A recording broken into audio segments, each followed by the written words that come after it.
रीना ने अपनी माँ को खुश देखकर हैरानी से पूछा, क्या हुआ माँ, आज महीनों बाद आपके चेहरे पर ये मुस्कुराहट दिखाई दी है, वरना पापा के चले जाने के बाद से तो। माँ बोली, आज तेरे दोनों मामा आए थे। मामा क्यों? कह रहे थे कि कोई काम नहीं हो रहा है तो उसमें मेरे साइन की ज़रूरत है। कुछ पेपर्स पर साइन करवाए और चली गए। मतलब माँ यहाँ आपके साइन लेने आए थे और तुमने कर भी दिए। पढ़ा भी था क्या लिखा हुआ था उन पेपर्स पर? अरे मेरे छोटे भाई है तो क्या पढ़ती। और आज 3 साल बाद उन्होंने घर में कदम रखे हैं और तू है कि फालतू की बातों में मुझे उलझा रही है। पता नहीं क्या अपने नाम लिखवा लिया उन्होंने।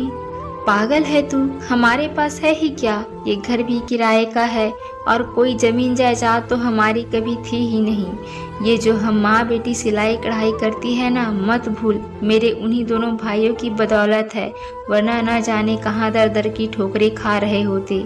कुछ ही दिनों बाद रक्षाबंधन आ रहा है, जरूर बहानेबाजी करके मुझसे मिलने आए थे।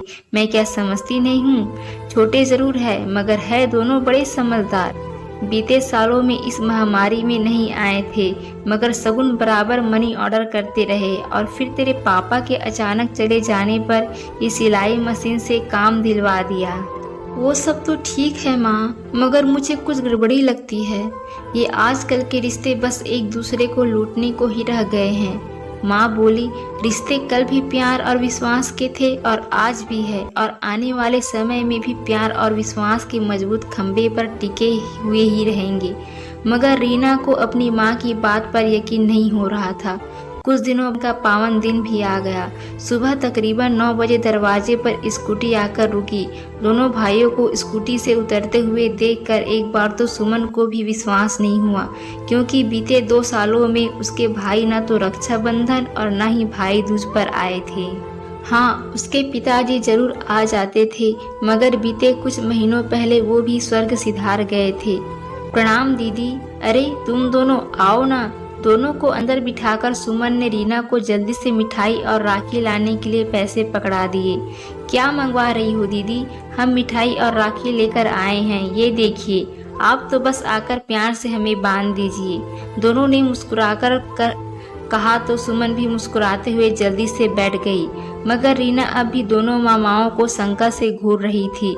सबसे छोटे भाई ने कहा, वहाँ क्या कर रही हो? राखी बहनों के साथ साथ बेटियां भी बांध सकती है। क्यों भैया, मैंने ठीक कहा ना? बड़े मामा ने हंसते हुए कहा। हाँ बिल्कुल, आजा रीना बैठ और तुम भी हमें राखी बांधो। रीना का मन बैठने का नहीं था मगर वो चुपचाप बैठ गई और राखी बांधने के लिए उठाई और बोली, अच्छा मामा जी एक बात पूछूं, ऐसा कौन सा काम था जो माँ के साइन के बिना नहीं हो रहा था? आपने माँ से किस पेपर्स पर साइन करवाए थे? रीना, मैंने कहा था ना।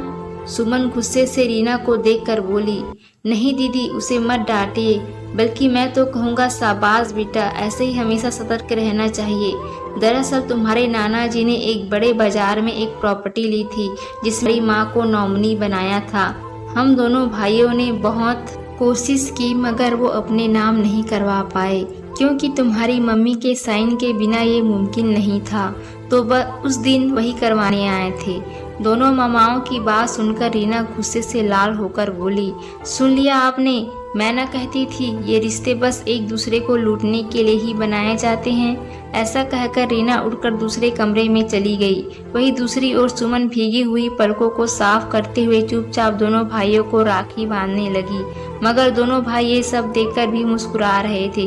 तभी छोटे भाई ने दूसरे कमरे में जाकर रीना को पकड़कर बाहर लाते हुए कहा, राखी तो बांध दी, अपना तोहफा नहीं लोगी? मगर रीना तो गुस्से से लाल पीली हो रही थी। मगर बड़े मामा ने उसे एक बड़ा सा पैकेट देते हुए कहा, ये लो तुम्हारे लिए और दीदी ये तुम्हारे लिए। एक दूसरा पैकेट सुमन की ओर बढ़ाते हुए कहा। मगर दोनों माँ की हिम्मत हो रही थी कि वह पैकेट खुलकर देखे। तो दोनों भाइयों ने कहा, अच्छा ठीक है हम जा रहे हैं, हमारे जाने के बाद देख लेना। और दोनों चले गए। कुछ देर तक कमरे में मौन पसरा रहा। फिर रीना गुस्से में उठी और पैकेट को अनमने खोलकर देखने लगी। पैकेट में कुछ नए कपड़े थे और साथ में पेपर्स के साथ एक चिट्ठी थी। रीना हैरानी से पेपर्स निकालकर देखने लगी। कुछ समझ न आने पर उसने चिट्ठी को पढ़ना शुरू किया।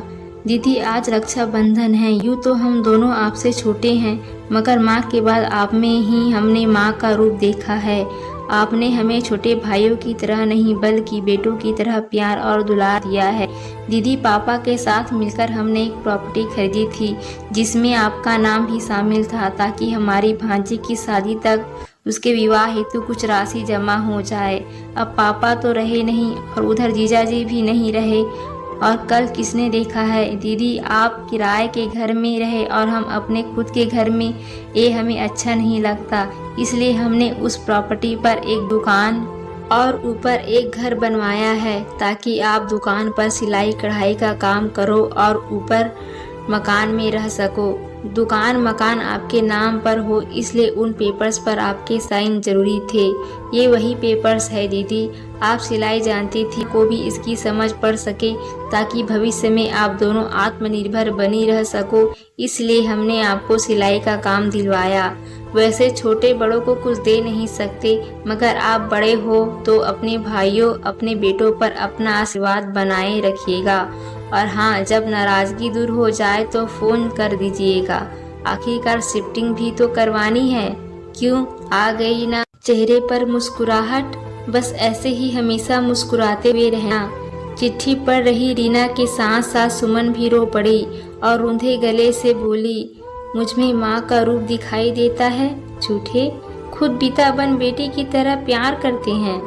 रीना बोली, माँ मैं कितना गलत थी, मुझे माफ़ कर देना।